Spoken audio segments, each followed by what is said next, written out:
Hello everyone, so welcome to my YouTube channel. So this is the part 2 of a complete e-commerce platform. So इस series के अंदर हम एक e-commerce platform बना रहे हैं यूजिंग मर्न स्टैक। सो जिसके अंदर हम मतलब कि कौन सा टेक्नोलॉजी यूज कर रहे हैं और कैसे इसको सेटअप करना है। सो उसके लिए आपको पिछला वीडियो देखना पड़ेगा, ठीक है। उसको हम रिवीजन मतलब कि रिपीट नहीं कर रहे हैं। आप पिछला वीडियो को देख के समझ सकते हैं कि उसके अंदर हम पूरा स्ट्रक्चर समझाए थे और उसके बाद उसको सेटअप करके भी दिखाए थे कि हम कहाँ पे प्रोजेक्ट क्रिएट करेंगे। So now in this video discuss about the model designing and function to connect DB function, ठीक है। सो इसके अंदर हम ये 3 काम करेंगे, यहाँ पे 3 होगा, ठीक है। सो यहाँ पे 3 हो गया, इसको हमने अपडेट किया तो इसके अंदर हम 3 काम करेंगे। सबसे पहले मॉडल डिजाइन करेंगे। अब ये मॉडल का कंसेप्ट क्या होता है अभी हम समझते हैं थोड़ी देर के बाद, ठीक है। उसके बाद समझेंगे कि फंक्शन एक लिखेंगे जिसका यूज करके हम डाटाबेस से कनेक्ट करेंगे अपने कोड को, ठीक है। यानी कि अपने बैकएंड को डाटाबेस से कनेक्ट करेंगे, ठीक है।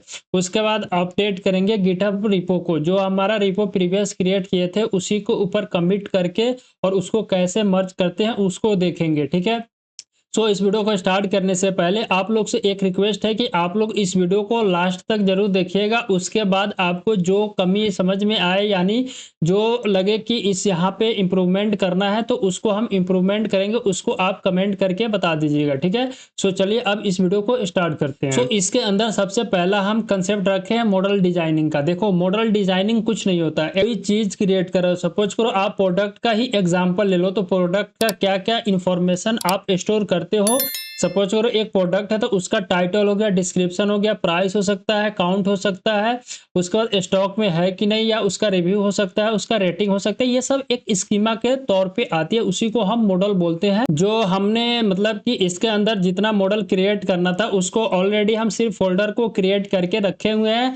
सो यहाँ पे हम ई कॉमर्स प्लेटफॉर्म क्रिएट कर रहे हैं। तो ई कॉमर्स प्लेटफॉर्म के अंदर 3 तरह का यूजर होता है। सबसे पहला यूजर होता है एडमिन पैनल, सेकंड होता है बायर और थर्ड होता है सेलर, ठीक है। तो बायर जो बाय कर रहा है प्रोडक्ट को, सपोज करो हम लोग जैसे फ्लिपकार्ट पर से कोई सामान ऑर्डर करके मंगाते हैं या किसी भी वेबसाइट से, लाइक अमेजोन ले लो, चाहे कोई सा भी वेबसाइट ले लो जो कि ई कॉमर्स वेबसाइट होती है, वहां से हम सामान को ऑर्डर करके मंगाते हैं तो हम लोग बायर होते हैं। और जो सेल करता है ना प्रोडक्ट को, वहां से वो प्रोडक्ट को लिसन करता है, फिर डिटेल वगैरह फिल करके और तब हम लोग को दिखाई देता है प्रोडक्ट, ठीक है। ये 3 तरह का यूजर का कंसेप्ट समझ में आ गया। अभी तक हम इसी को सोच करके मॉडल को क्रिएट किए हुए हैं, ठीक है।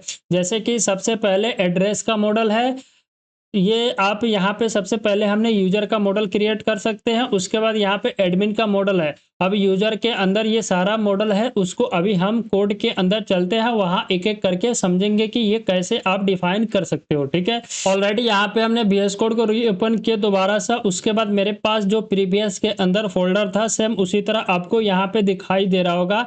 सबसे पहले app.js जो कि SRC फोल्डर के अंदर हमने क्रिएट किया था। उसके बाद मेरा सर्वर डॉट जेएस का फोल्डर यहाँ पे दिखाई दे रहा है। उस पर हमने अपना जो ऐप था उसको लिसन किया था पोर्ट 3000 के ऊपर। 3000 मेरा .env के अंदर से आ रहा है, ठीक है। तो यहाँ तक आपको क्लियर होगा। अब हमको क्या करना है कि एक फोल्डर क्रिएट करना है जिसका नाम हम देंगे मॉडल्स, क्योंकि इसके अंदर हम स्कीमा डिफाइन करेंगे। उसके बाद एक और फोल्डर क्रिएट करेंगे जिसका नाम देंगे हम कॉन्फ़िग, क्योंकि इसके अंदर हमको डाटाबेस के फंक्शन को राइट करना है, ठीक है। यहाँ तक आपको क्लियर हो गया। अब हम क्या करेंगे, सबसे पहला जो मॉडल होगा आपको माइंड में आ रहा होगा तो वही मॉडल क्रिएट करेंगे, that is the user model. अब जैसे कि हम user dot model dot JS लिख रहे हैं, आप चाहे तो ये भी लिख सकते हैं। यूजर कैपिटल यूजर से स्टार्ट करेंगे, कैपिटल में एम देंगे, उसके बाद ODEL लिख देंगे, ठीक है। किसी तरह आप डिफाइन कर सकते हैं, नेमिंग आपके ऊपर डिपेंड है, लेकिन आप बेस्ट इस तरह डिफाइन कर सकते हैं, ठीक है। तो हमने यूजर किया। अब देखो हमको मॉडल क्रिएट करना है, तो मॉडल क्रिएट करने के लिए सबसे पहले किसका यूज करके मॉडल को क्रिएट करते थे। एक बार क्रिएट करने से पहले हम क्या करते हैं कि चलते हैं यहाँ पे मंगूज के ऑफिशियल डॉक्यूमेंट के ऊपर, यहाँ पे देखते हैं कि इसने मॉडल को कैसे क्रिएट किया है, ठीक है। देखो यहाँ पे डिफाइन योर स्कीमा, ये कुछ पढ़ सकते हैं आप इसको, लेकिन देख सकते हो सबसे पहले इसने मंगूज का इंस्टेंस लिया है, कहाँ से, मंगूज के अंदर से, ठीक है। उसके बाद इसने इस तरह कुछ स्कीमा क्रिएट किया है। तो सेम हम भी फॉलो करेंगे। सबसे पहले हमको mongoose का जो इंस्टेंस है उसको ले लिए, उसके बाद हम क्या करेंगे, यहाँ से कांस्टेंट लेंगे, यूजर का स्कीमा क्रिएट करना है हमको, ठीक है। ये फॉर्मेट का यूज करके हम स्कीमा डिफाइन करते हैं किसी चीज का, जैसे कि यहाँ पे भी देख सकते हैं इसने ब्लॉक का स्कीमा क्रिएट किया, उसके बाद न्यू का यूज किया, उसके बाद स्कीमा यूज किया, और स्कीमा कहाँ से इसने ले रहा है, mongoose के अंदर से ले रहा है। तो हमने क्या किया कि यूजर का स्कीमा क्रिएट कर रहे हैं, न्यू mongoose डॉट स्कीमा कर रहे हैं। आप इस तरह भी कर सकते हो, या आप चाहो तो इसको ऐसा ले सकते हो कि आप कांस्टेंट के अंदर से mongoose को ले लोगे और वहां से आप इस तरह कुछ क्रिएट कर सकते हो, लेकिन बेस्ट जो होता है ना, इसी तरह स्कीमा डिफाइन किया जाता है। एक यूजर है, ठीक है, मैं इसको हटा देता हूँ एक बार। एक यूजर का क्या क्या इन्फॉर्मेशन हो सकता है एक ई कॉमर्स वेबसाइट के ऊपर, लाइक उसका नेम हो सकता है, उसका ईमेल हो सकता है, उसका फ़ोन नंबर हो सकता है, उसका एड्रेस हो सकता है, वो कितना ऑर्डर को मतलब ऑर्डर किया हुआ और कितना ऑर्डर उसके पास सक्सेस हो चुका है, ये सब डाटा हो सकता है। या अगर यूजर क्या बोल सकते हैं, यूजर अगर बायर है तो वो प्रोडक्ट कितना प्रोडक्ट को लिसन किया, कुछ इस तरह का स्ट्रक्चर यहाँ पे हम ऐड करेंगे। तो सबसे पहले यूजर का नेम लेते हैं, और यूजर के नेम किस टाइप का हो सकता है, तो जैसे कि कोई भी यूजर अपना नेम डिफाइन कर रहा है तो वो एक स्ट्रिंग के फॉर्म में डिफाइन करता है, ना कि नंबर के फॉर्म में डिफाइन करता है। तो वही हम यहाँ पे डिफाइन करेंगे। तो सबसे पहले टाइप के अंदर स्ट्रिंग देंगे, उसके बाद ये रिक्वायर करेंगे, क्योंकि ये अगर कोई यूजर लॉगिन कर रहा है तो वो तो नाम बगैर नाम डेट डाले तो लॉगिन नहीं कर सकता है ना, या रजिस्टर नहीं कर सकता है ना, तो इसलिए इसका रिक्वायर ट्रू करेंगे। सेम फॉर ईमेल के लिए, ईमेल के अंदर टाइप के अंदर हम ट्रू मार्क्स मतलब स्ट्रिंग देंगे, रिक्वायर को ट्रू करेंगे, ठीक है। और उसके बाद इसके अंदर एक ऐसा टर्म बनेगा जिसको सपोज करो एक ईमेल से एक ही बार कोई अकाउंट क्रिएट करते हो ना, मल्टीपल अकाउंट किसी एक वेबसाइट के ऊपर तो नहीं क्रिएट करते हो, तो उसके पीछे का लॉजिक क्या होता है ये समझो। जैसे कि यहाँ पे एक ऐसा चीज आएगा, यहाँ पे होता है डुप्लीकेट, ठीक है। सर्च करते हैं, अभी हमको mongoose के अंदर स्कीमा के अंदर यूनिक का डिफाइन होता है, तो हम देखते हैं इसका mongoose वो यूनिक होता है, ठीक है। तो यूनिक, ठीक है, कुछ इस तरह हमने सर्च किया तो यहाँ पे आएगा कि यूनिक ट्रू करना था, ठीक है। तो हम वो भूल जाते हैं, यूनिक को डिफाइन कर दिया ट्रू। इसका मतलब ये हुआ कि एक ईमेल से एक ही यूजर अकाउंट क्रिएट कर सकता है, चाहे वो बायर का अकाउंट हो चाहे वो सेलर का अकाउंट है। समझ में आ गया।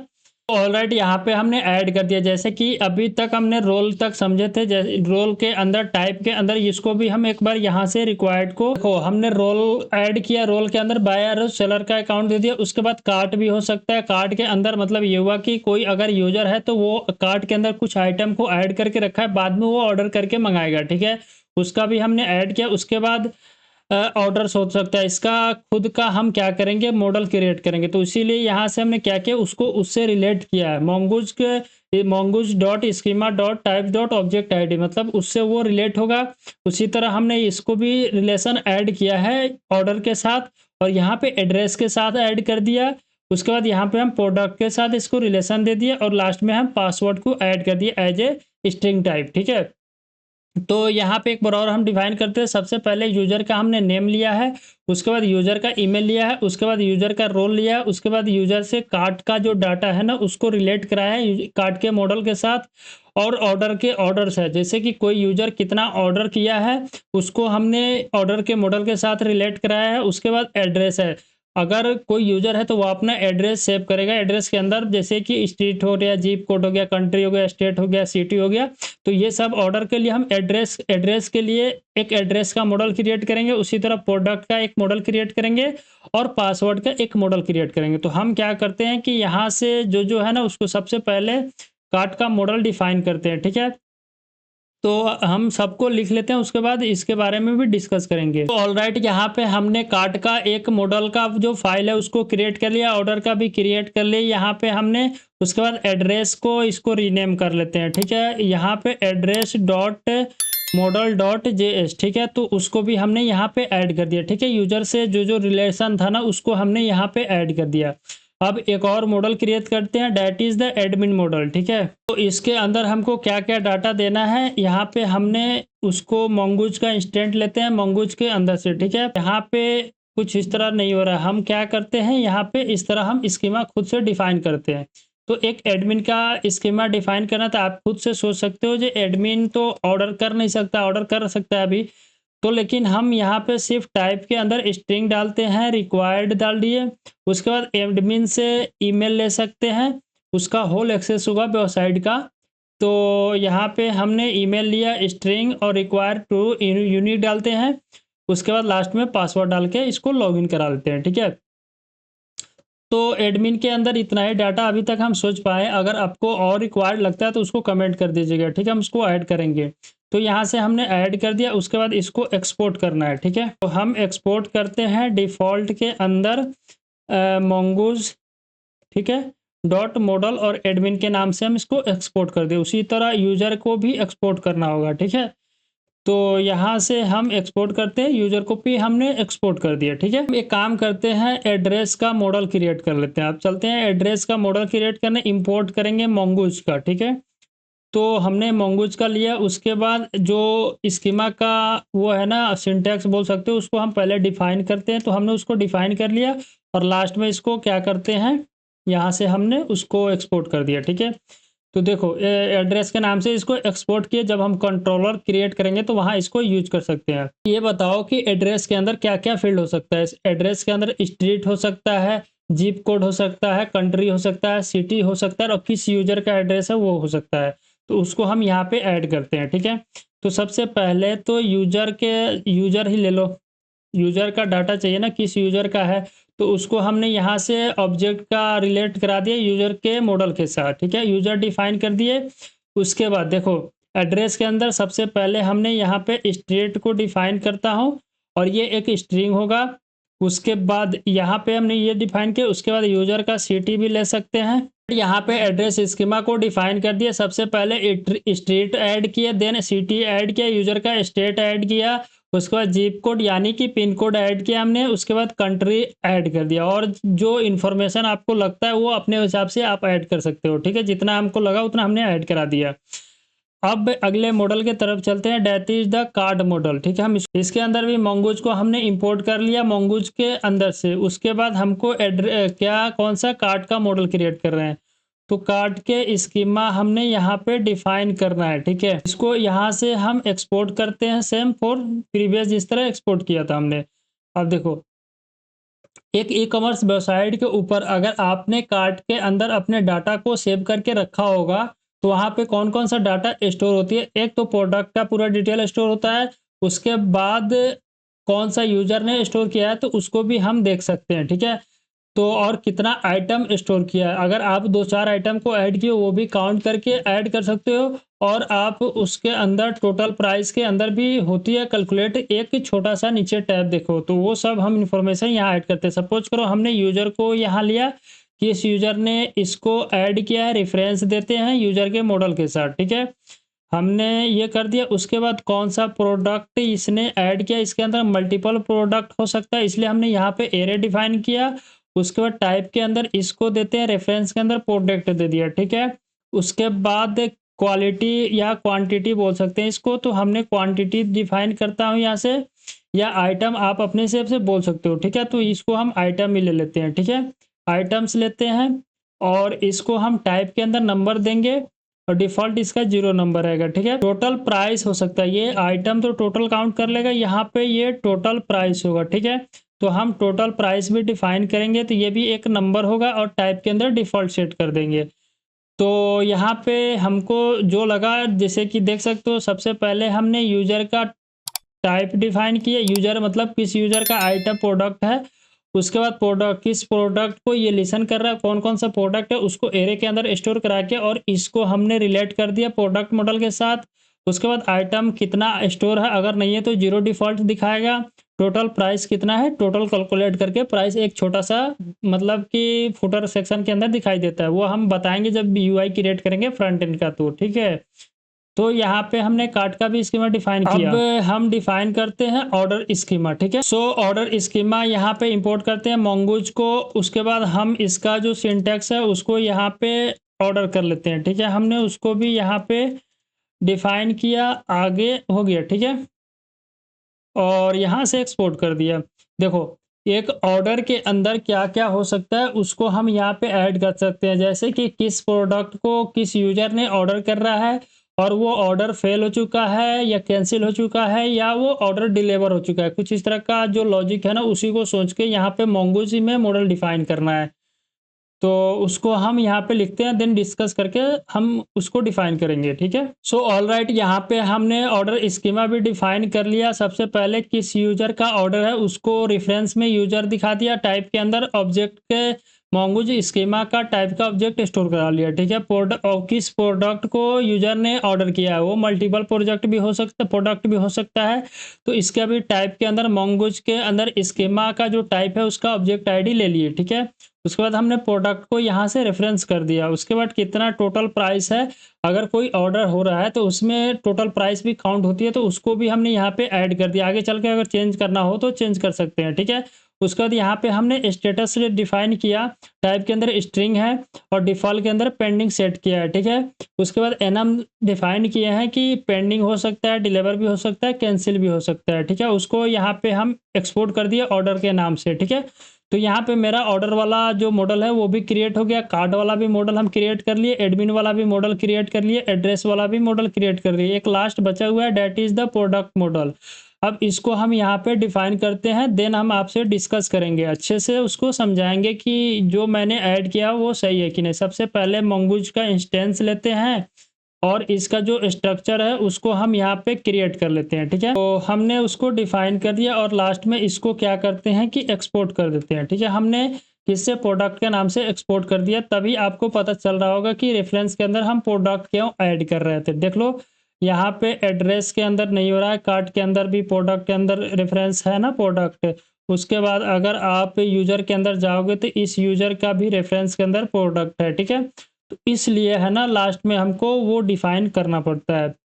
तो हम अभी प्रोडक्ट का स्कीमा लिखते हैं, देन इसके बाद डिस्कस करते हैं। ऑलराइट, यहाँ पे हमने प्रोडक्ट का जो स्कीमा है उसको लिख दिया। सबसे पहले प्रोडक्ट का नेम ऐड किए हैं, प्रोडक्ट का डिस्क्रिप्शन को ऐड किया, डेट टाइप्स ऑफ इसकी स्ट्रिंग और इसका भी टाइप स्ट्रिंग है, ठीक है। उसके बाद यहाँ पे हमने प्राइस को डिफाइन किया है और स्मॉल करो। उसके बाद हमने इमेज का यूआरएल ऐड किया है और मल्टीपल इमेज भी हो सकता है इस एक प्रोडक्ट का, तो इसलिए यहाँ पे हमने एरे डिफाइन कर दिया है, ठीक। उसके बाद हमने रेटिंग और रिव्यू भी हो सकता है, किसी एक प्रोडक्ट का रेटिंग एंड रिव्यू का सेक्शन भी होता है, तो उसको हमने एरे के फॉर्म में डिफाइन किया, क्योंकि मल्टीपल यूजर एक प्रोडक्ट को रिव्यू दे सकता है, रेटिंग भी दे सकता है, और उसको रेफरेंस करा दिया रेटिंग एंड रिव्यू मॉडल के साथ। अभी हम क्रिएट करेंगे।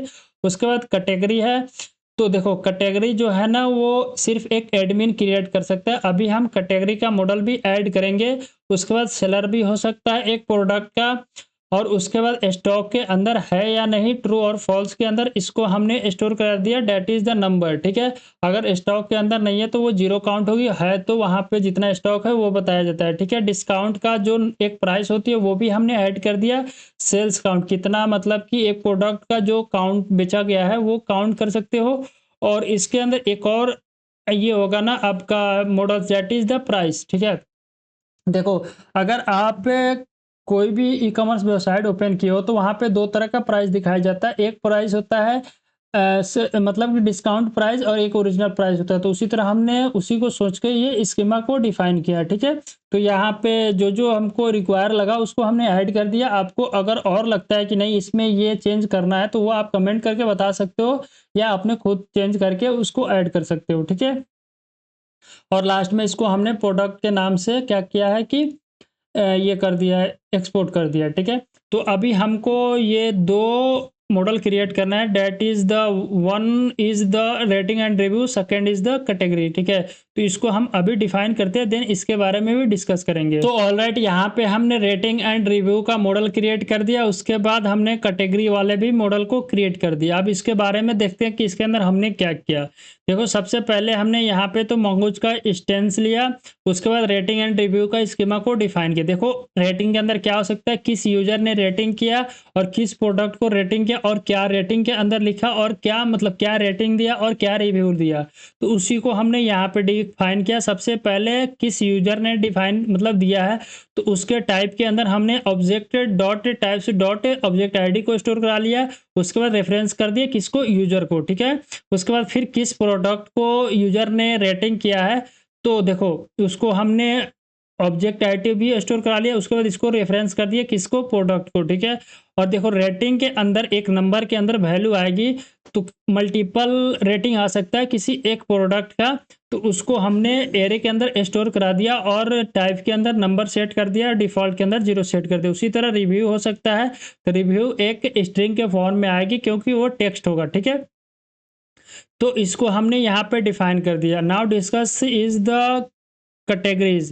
देखो हमने यहाँ पे कैटेगरी मॉडल को भी डिफाइन किया। अब देखो इस कैटेगरी को क्रिएट वही करेगा, एडमिन कर सकता है, बाकी आप कोई नहीं करोगे, ठीक है। तो उसको हमने यहाँ पे सोच के लिखा है। सबसे पहले कैटेगरी का नेम हो सकता है और कौन क्रिएट करेगा, तो एडमिन क्रिएट करेगा, इसलिए हमने एडमिन का जो ऑब्जेक्ट आईडी है उसको स्टोर करा लेंगे और यहाँ पे इसको रिफरेंस कर देंगे एडमिन को।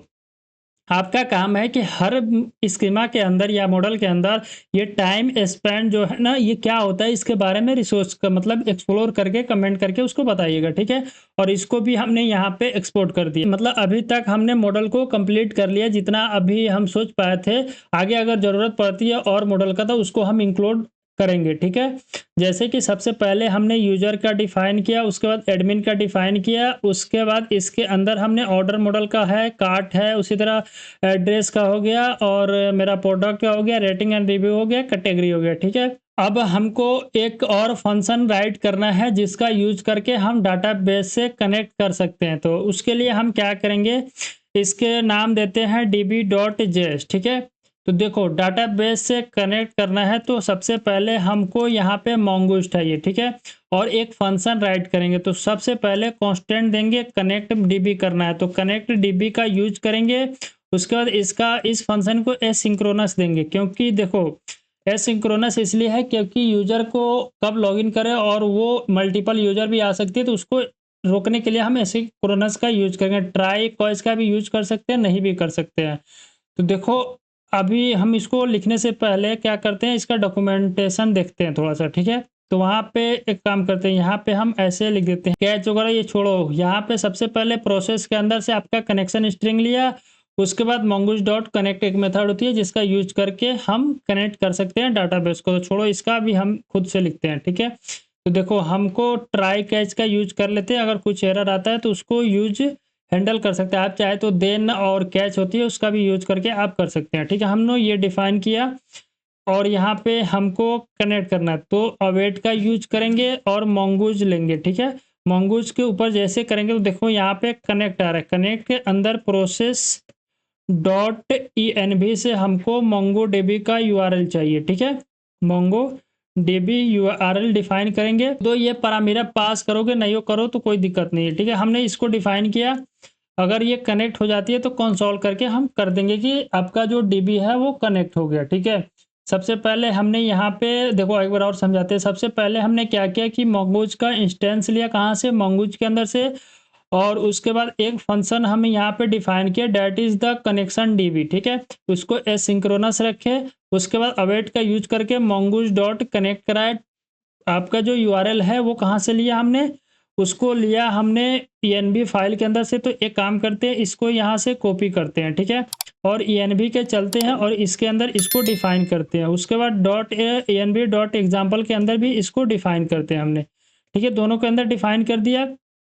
अब इसका कनेक्शन स्ट्रिंग कहाँ से लाएंगे वो अभी हम डिफाइन करते हैं आपको, ठीक है। उसके बाद इसको कनेक्ट कर लिया, अगर ये कनेक्ट हो जाती है तो यहाँ पे कंसोल लॉग करा दिए। अगर कुछ एरर आती है तो उसको एरर यहाँ पे हमने एक्सपोर्ट कर दिया, मतलब कि दिखा दिया। आपको इसको एक्सपोर्ट करना था, एक्सपोर्ट डिफॉल्ट कनेक्शन डीबी को हमने कर दिया कॉल। अब देखो इसको अगर यूज करना है तो हम इसके अंदर यूज नहीं कर सकते, ऐप डॉट जेएस के अंदर इसको यूज करते हैं। तो सबसे पहले हम इसको इंपोर्ट कराते हैं connection dB co dot JS के अंदर से, ठीक है। हमने उसको डिफाइन किया। अब जो एक्सप्रेस मेरा स्टार्ट किए थे उसी के बाद इसको कॉल कर लेंगे, ठीक है।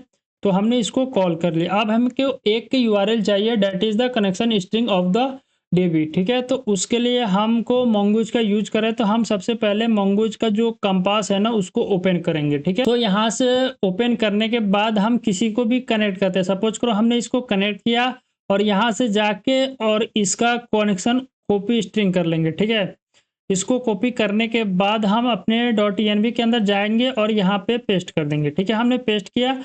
और इसके बाद एक काम करते हैं, जैसे कि जो मेरा मेन स्ट्रिंग है ये है मोंगो डीबी और ये आपका लोकल होस्ट हो सकता है, ठीक है। जैसे कि इसको 127.0 समथिंग होती है और ये 27107 पे ये चलता है। इसके बाद हम देते हैं कि मतलब स्लैश के बाद इसका नाम दे देते हैं शॉप स्मार्ट, ठीक है। इसके नाम से तो एक काम करते हैं, इसको रन करा के देखते हैं कि मेरा जो डीबी है वो कनेक्ट हो पाता है कि नहीं। सबसे पहले इसके लिए हम बैकएंड फोल्डर के अंदर जाएंगे और इसको क्लियर करेंगे, ठीक है। उसके बाद हम इसको npm रन डेव करके चेक करेंगे तो देखते हैं कि यहाँ पे एरर आता है, ये चला मेरा कोड यहाँ पे चला और इसके बाद एरर थ्रो गया। डेट एरर इज क्या कर रहा है, अब इसको समझते हैं। सर मिस्टेक हो गया था, वो मिस्टेक ये हुआ था कि देखो हमने db.js के अंदर जो फंक्शन लिखी है वहाँ पे process.env का यूज कर रहे हैं, लेकिन हमने जो इंपोर्ट कराया ना env npm पैकेज को .env को, उसको हम server.js के अंदर एक्सपोर्ट कराया है।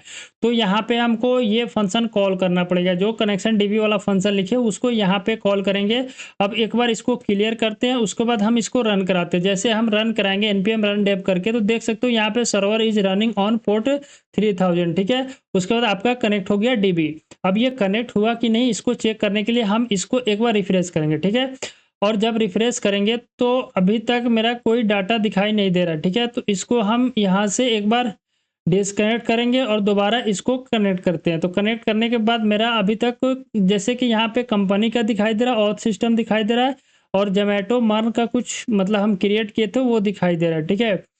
और आपका जो हम अभी कनेक्ट किए हैं वो नहीं दिखाई दे रहा, लेकिन उसके अंदर कोई डाटा स्टोर नहीं है तो इसलिए वो नहीं दिखाई दे रहा है। जब हम कंट्रोलर क्रिएट करके चेक करेंगे तो वहां पे दिखाई दे देगा, ठीक है। सो ऑलराइट, इस कोड को हमको गिटहब के ऊपर पुश करना है तो उसके लिए हम क्या करेंगे, सबसे पहले ब्रांच को स्विच करेंगे। तो हम यहाँ पे चेक करेंगे कि अपने अंदर जो ब्रांच है वो कितना है। तो मेरे अंदर अभी 3 ब्रांच है। सबसे पहले फाइनल मॉडल्स है और मतलब वीडियो बनाने से पहले हमने एक ब्रांच बनाया था मॉडल और कंट्रोलर, तो उसके ऊपर भी कोड अपलोड है, लेकिन हम अभी इसके ऊपर पुश करेंगे। तो हम अभी इसका स्टेटस देखते हैं अपना जो गिट है उसका। तो हमने स्टेटस देखा तो यहाँ पे कुछ आपका न्यू मतलब फाइल वगैरह ऐड किया, उसके बाद कुछ फाइल मॉडिफाई भी हुआ है, ठीक है। तो हम क्या करते हैं कि सबसे पहले गिट चेकआउट करते हैं, मतलब ब्रांच को स्विच करते हैं किसके ऊपर, फाइनल मॉडल के ऊपर, ठीक है। तो हमने गिट को स्विच कर गया किसके ऊपर, अब चेक करते हैं कि मेरा ब्रांच कहाँ पे है, ठीक है। तो हम अभी फाइनल मॉडल्स के ऊपर है। उसके बाद हम यहाँ से गिट ऐड करेंगे तो मेरा वो ऐड हो जाएगा। उसके बाद हम गिट को यहाँ से क्या करेंगे, पुश करेंगे या गिट कमिट करेंगे। तो हम यहाँ पे कमेंट करते हैं -m। उसके बाद जो मैसेज लिखना है हम यहाँ लिख देंगे कि कंप्लीट कर लिए, मतलब कि फाइनल मॉडल, ठीक है। हम वो भी लिख देते हैं फाइनल मॉडल। उसके बाद मेरा ऑल कोड पुश हो गया किसके ऊपर, इस फाइनल मॉडल के ऊपर जो ब्रांच की है। अब यहाँ से हम स्टेटस देख सकते हैं, जब हम गिट स्टेटस करेंगे तो on branch model nothing to commit working clean, मतलब कि वो क्लीन हो गया।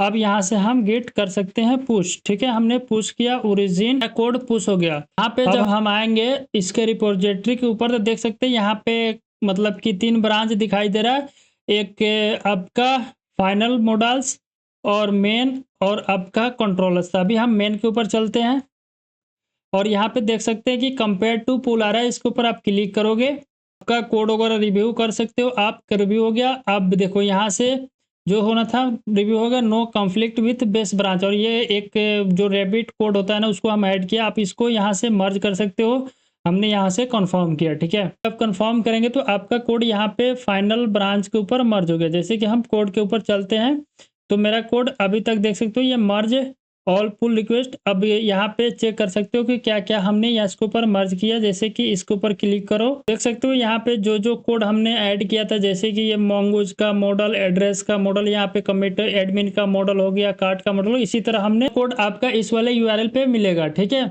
अभी इस VS कोड के अंदर कोड रिमूव हुआ है, उसको हम अगले वीडियो में फिक्स करेंगे, ठीक है। तो आज का जो कोड था ना वो मेरे को मॉडल डिजाइन करना था, क्रिएट करना था एक फंक्शन जिसका यूज करके हम डीबी को कनेक्ट कर सकते और अपना गिटहब को कमिट को अपडेट करना था, ठीक है। सो आज के लिए इतना ही। अगर आपको ये वीडियो अच्छा लगा हो तो वीडियो को लाइक करके चैनल को सब्सक्राइब कर सकते हैं और कमेंट करके बताइएगा कि इस वीडियो के अंदर कहाँ पे कोई गलत हुआ हो और क्या इंप्रूवमेंट कर सकते हैं उसको भी आप बताइएगा। सो आपसे मिलते हैं नेक्स्ट वीडियो में, तब तक के लिए थैंक यू।